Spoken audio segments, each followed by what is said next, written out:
Good morning, and welcome back to the Unitarian Universalist Church of Mendon and Uxbridge. My name is Matthew Marion, and I'm very happy to bring in Bill today for our sermon. I'm going to start off today with a very famous student to be Chief.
Thank you.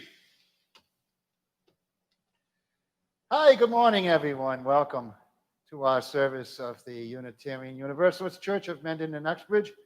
My name's Bill Vieira, and I've been asked to lead services today, our beloved Reverend Ralph Clark. We're giving him a much-needed and deserved break. We miss him dearly, and he's well, and we're hoping that he's enjoying this beautiful day today, June the 7th of the year 2020. First of all, we'd like to offer congratulations to all the high school seniors who have graduated this last week, and in this coming week, you've graduated into a very interesting world. And we know that you're going to make a difference.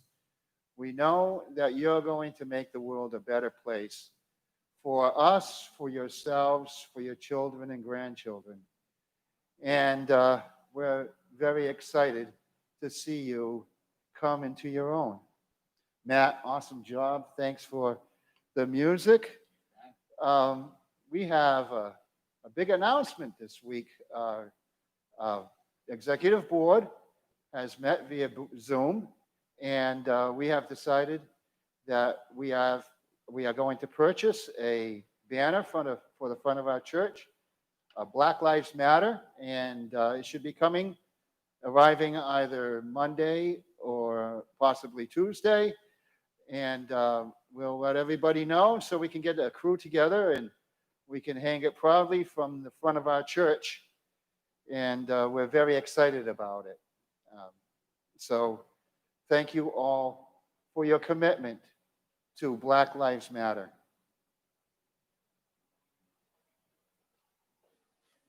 Opening words. Teach my heart healing words. Show me the words that help rather than harm. Instruct me in the verbs that bring energy, the nouns pointing to the real, the adjectives describing the subtleties of the beautiful mysteries found in each and every day. Reveal to me how words may be offered in a way which connects rather than separates, that develops trust and eschews suspicion, that opens the heart and pacifies the soul. Words which bring the love of understanding and compassion to all people. Amen.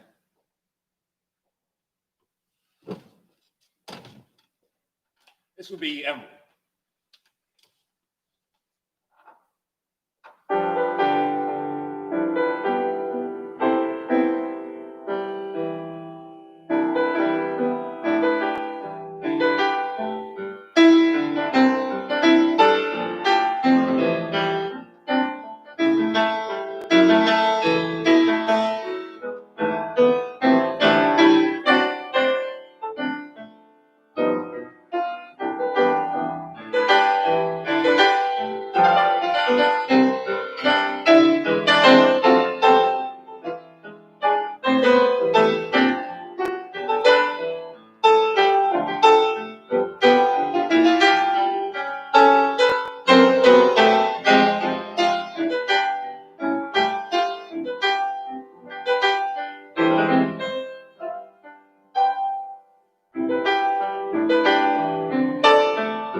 Thank you. Awesome, Matt.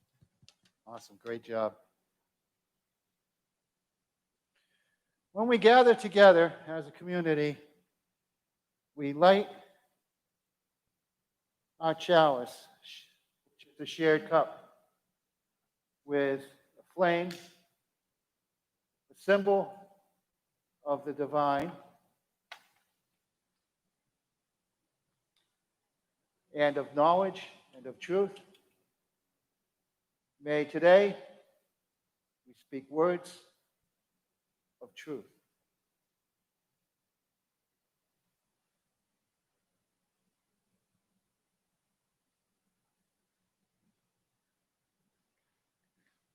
We also accept candles for people who have joys and concerns that they wish to share with us. If you have a joy or concern and wish us to light a candle, please send in your request, and we'll light a candle for you, and we'll announce your joys and concerns. Come we now out of the darkness of our unknowing and the dusk of our dream. Come we now from far places. Come we now into the light of our awakening and the reflection of our gathering. Come, we all now together. We bring unilluminated our dark caves of doubting. We seek unbedazzled the clear light of understanding. May the sparks of our joining kindle our resolve, brighten our spirits, reflect our love, and unshadow our days. Come we now, enter the dawning. Our affirmation: love is the spirit of this church, and service its law. This is our great covenant, to dwell together in peace, to seek the truth in love, and to help one another.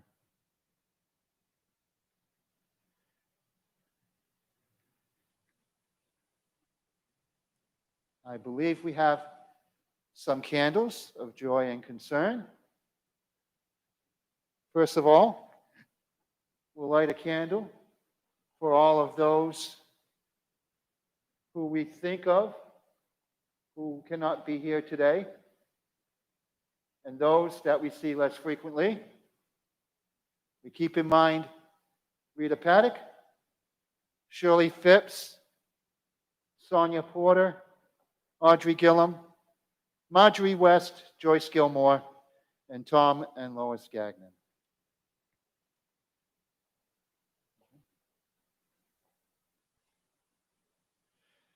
We have a candle of happiness from Chris Vieira.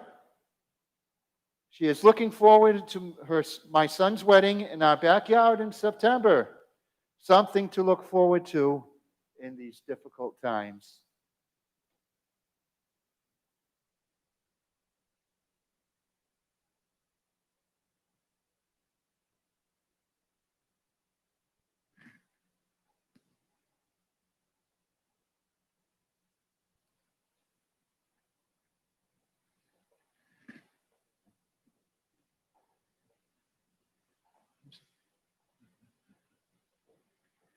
Thank you. This would be And I Love Her, a Beatles transcript.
Meditation and prayer.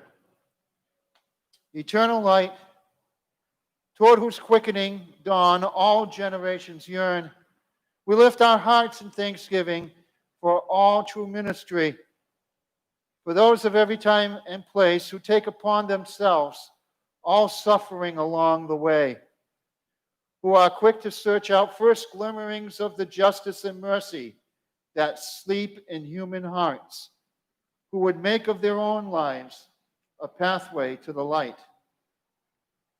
May this ministry, here begun, be quickened with understanding for all human frailty. May it touch with blessing and comfort the dreams of youth, the wistfulness of age, the loneliness and longing for human companionship in all times of life.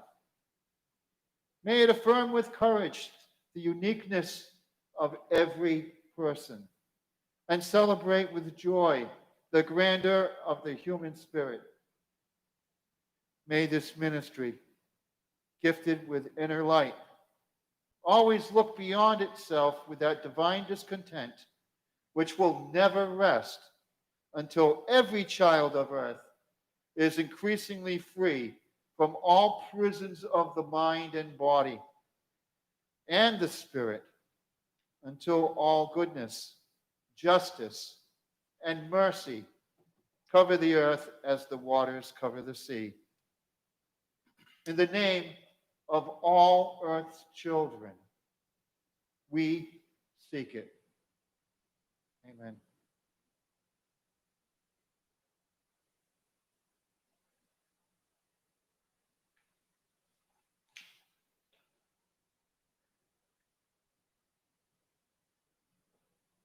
the pursuit of happiness. We as Unitarians uphold our first principle as being the inherent worth and dignity of every person. If George Floyd was white, he would still be alive today. If Ahmaud Arbery was white, he would still be alive today.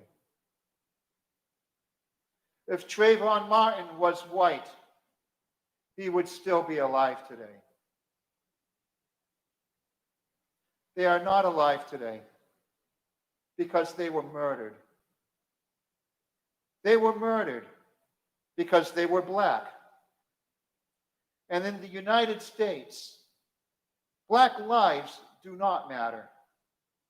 And if they do not matter as much as other lives. How can we say that all lives matter when black lives do not? We, as a nation and as a society, have failed to acknowledge the inherent worth and dignity of every person. We have failed to live out the promise of social justice to all people. We have failed in the understanding of what human rights are. We have failed our children,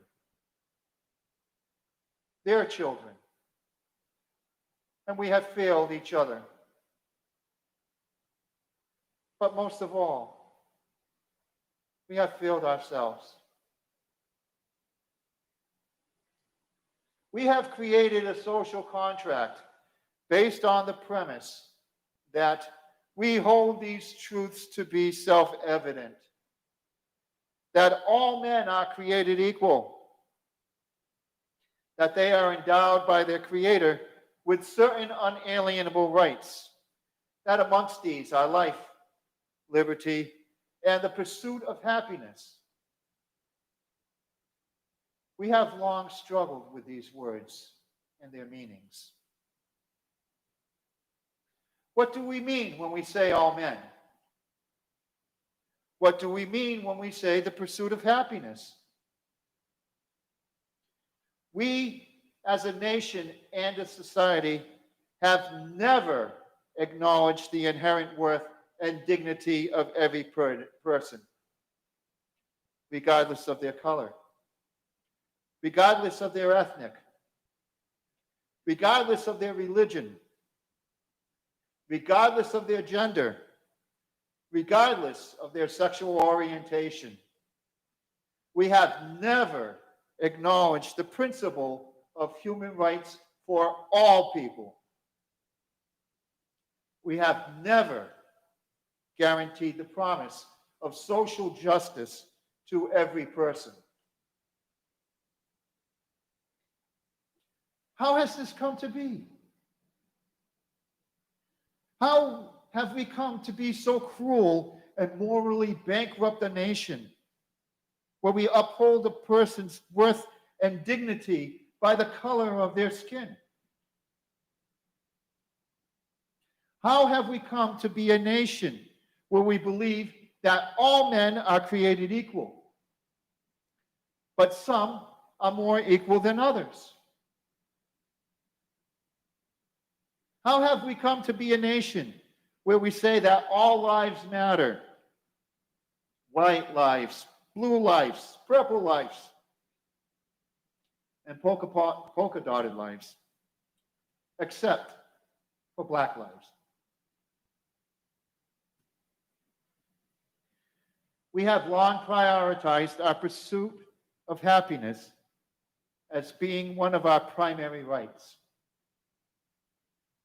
We have long equated the pursuit of happiness with the accumulation of wealth and the acquisition of property.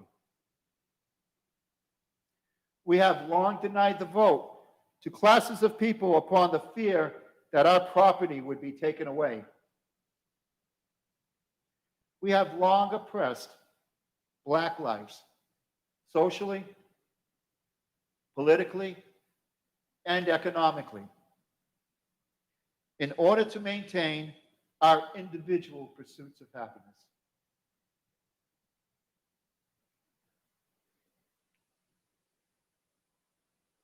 When the primary draftsman of our Declaration of Independence, Thomas Jefferson, penned the premise behind our social contract, he was paraphrasing the words of the British philosopher John Locke. In his second treatise of government, Locke identified three unalienable rights: life, liberty, and property. Locke clarified his notion of property to be freedom of opportunity, as well as the duty to help those in want. Would our nation's history be different from what it is today if Jefferson had included freedom of opportunity and social justice as unalienable rights? Jefferson decided to change property to the pursuit of happiness to vindicate his moral dilemma as a slaveholder. Passages referencing slavery in the original draft of the Declaration of Independence were struck out by the Continental Congress. Slaveholding and the oppression of black lives was to be the cornerstone of a new nation. Our nation was founded on the oppression of one race by another, founded by white men who owned slaves.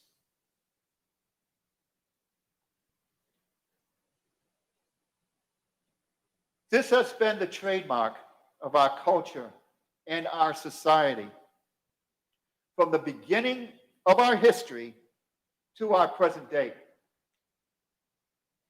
We deny the inherent worth and dignity of others, notably black lives, so we may gain an economic and social benefit. We do this by social oppression, political oppression, and economic oppression.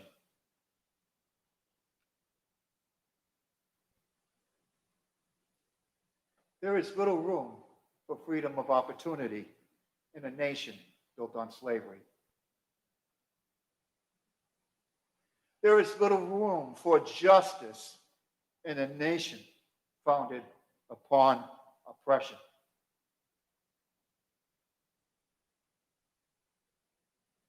How can one breathe with the knee of an oppressor pressed down on one's neck, ripping out the last breath, the life of a man? How can we breathe?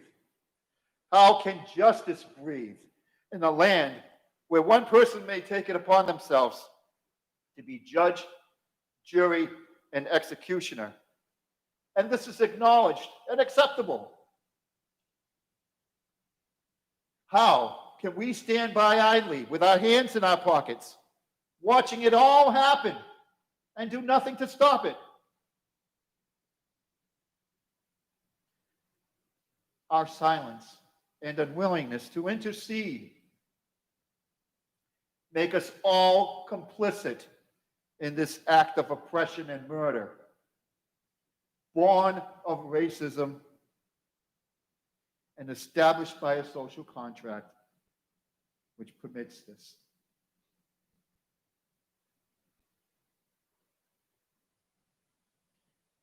If George Floyd was white, he would still be alive today. If Ahmaud Arbery was white,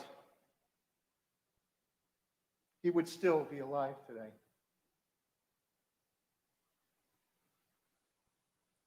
If Trayvon Martin was white, he would still be alive today. Where is the acknowledgement of the inherent worth and dignity of every person in such a nation?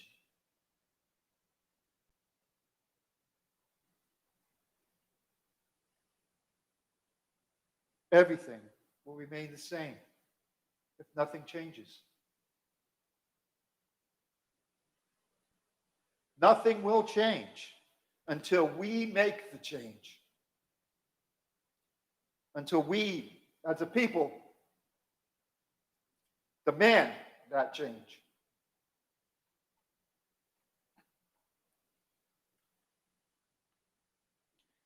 Those who govern, we, the people, no longer grant you our consent to be governed by you and your social contract. We demand a new social contract, one which will uphold and abide by justice for all people. We demand a new social contract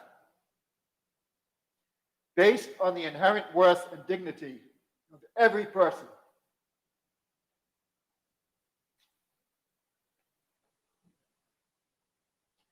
May we write. We hold these truths to be self-evident. That every person has inherent worth and dignity. That all people are created equal. And by virtue of our common humanity, all people are endowed with certain unalienable rights, regardless of race, regardless of color, regardless of ethnic, regardless of religion, regardless of gender, and regardless of sexual orientation. That amongst these are life, liberty, freedom of opportunity, and the guarantee of equal justice. Black lives matter.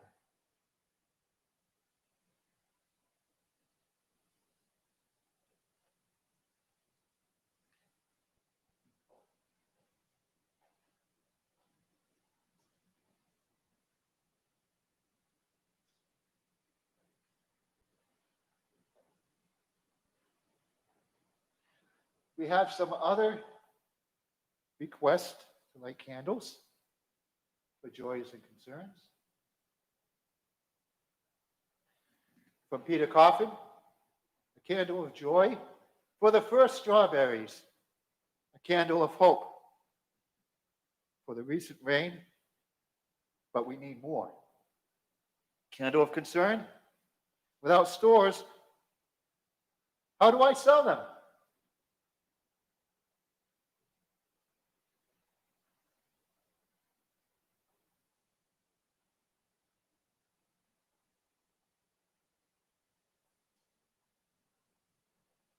From the Bouchards, a candle of congratulations for Celia Bouchard for her graduation and moving on to her next phase.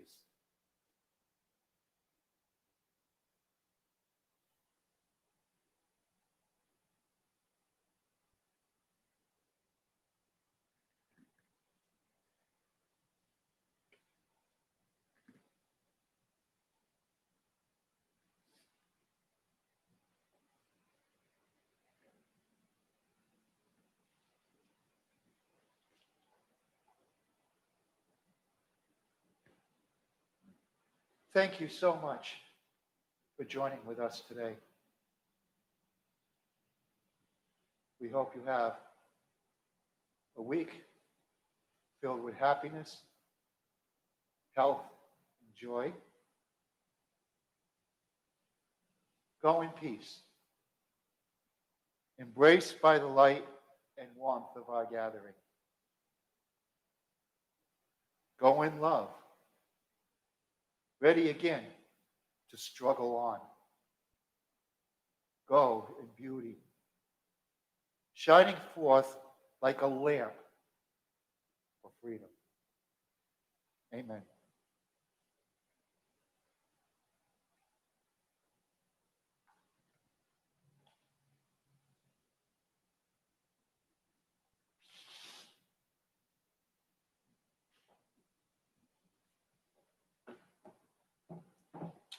Thank you so much, Bill. Thank you, Matt. As our request, this will be John Legend's Imagine. Thank you so much again for joining us for our Sunday service, and we'll see you next week.